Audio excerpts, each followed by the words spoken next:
David Kirtley begins by laying the groundwork for understanding the fundamental differences between nuclear fusion and nuclear fission. Nuclear fusion is the process powering the stars and the universe by fusing light atomic nuclei such as hydrogen isotopes into heavier elements like helium. This mass-to-energy conversion releases tremendous energy, governed by Einstein's famous equation E=mc². Fusion uses abundant materials, primarily isotopes of hydrogen found widely throughout the universe and on Earth, such as deuterium, which exists in seawater, making fusion a potential energy source with virtually limitless fuel. In contrast, nuclear fission splits heavy elements like uranium and plutonium, releasing energy through chain reactions driven by neutron bombardment. While fission provides current nuclear power, Kirtley highlights that the fuel, heavy isotopes mined from the Earth, is finite and problematic due to radioactive waste and risks such as meltdown. Fusion, with its clean fuel and inherent safety features, offers a revolutionary alternative. Fusion reactors can simply turn off without catastrophic failure since they do not sustain chain reactions. This conceptual foundation sets the tone for the podcast's exploration of fusion's technical and societal potential. Delving deeper, Kirtley explains how fusion reactions overcome the natural electromagnetic repulsion between positively charged atomic nuclei. To fuse, nuclei must be heated to extreme temperatures, on the order of 100 million degrees Celsius, providing the kinetic energy for the nuclei to collide despite repelling each other.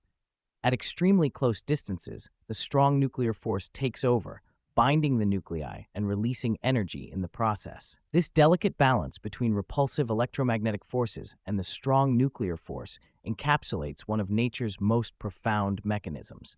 A key insight is Kirtley's elucidation of why fusion requires intense heat and pressure, far beyond what occurs on Earth naturally, and why the Sun accomplishes these conditions through gravitational confinement due to its massive size.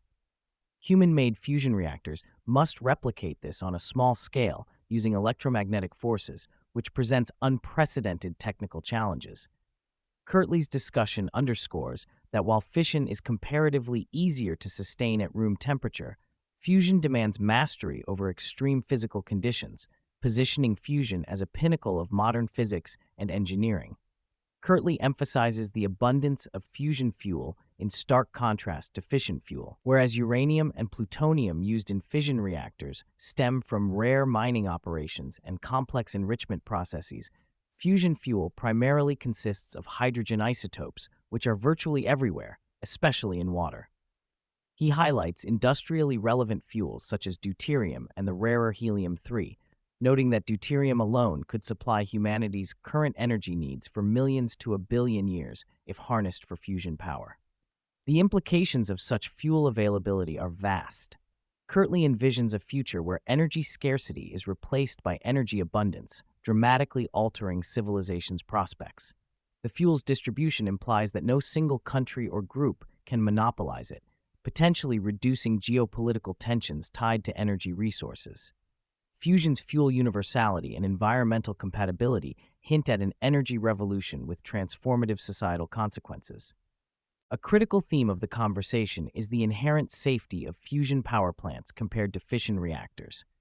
Kirtley stresses that fusion cannot sustain self-perpetuating chain reactions, unlike fission, where nuclear reactions can run away if not properly controlled.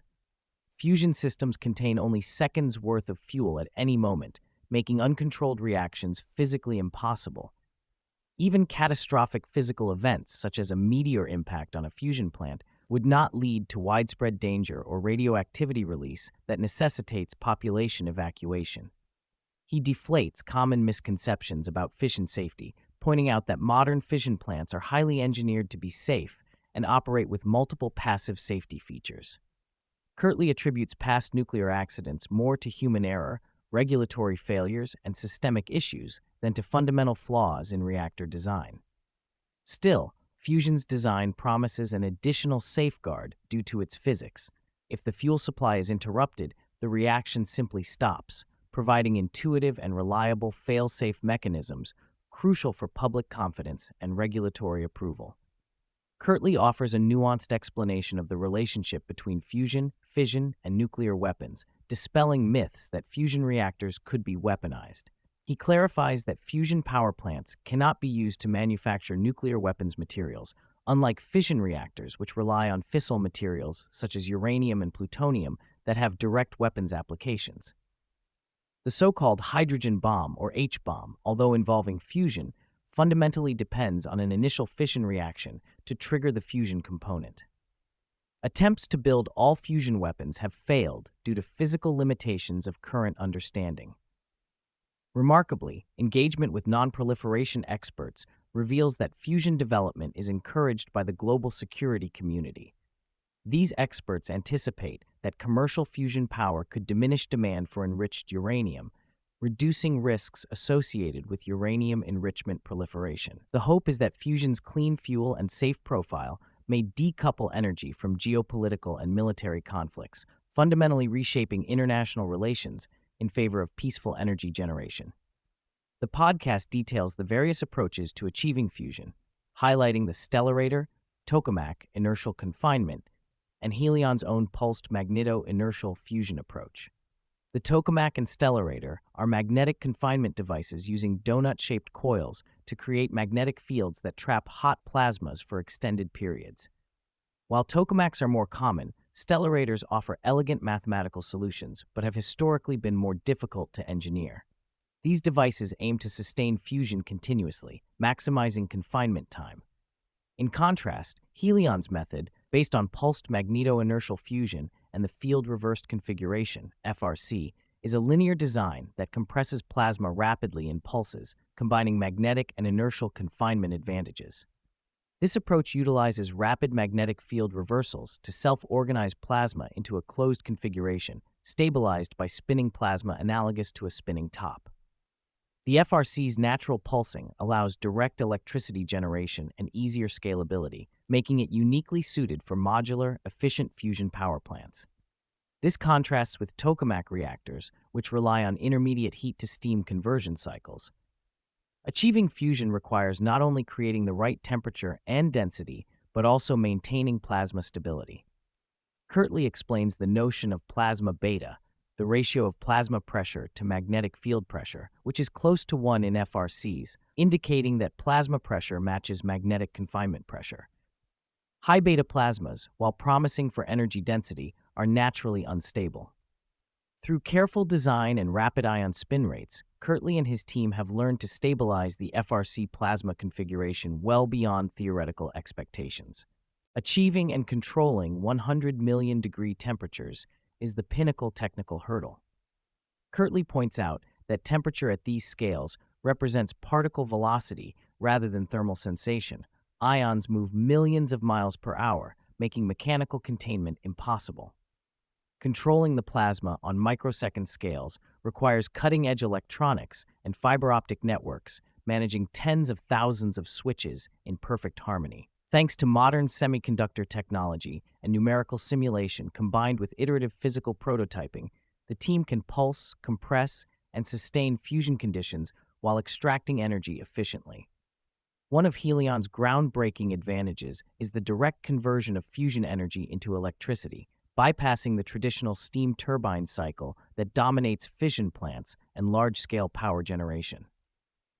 In most fusion concepts, neutrons generated from deuterium-tritium reactions escape in heat water to drive turbines, limiting efficiency to about 30 to 35%. Helion's pulsed magnetic fusion reactor generates charged particles that induce electrical currents directly in their magnetic coils, allowing for theoretical electricity generation efficiencies upwards of 80%.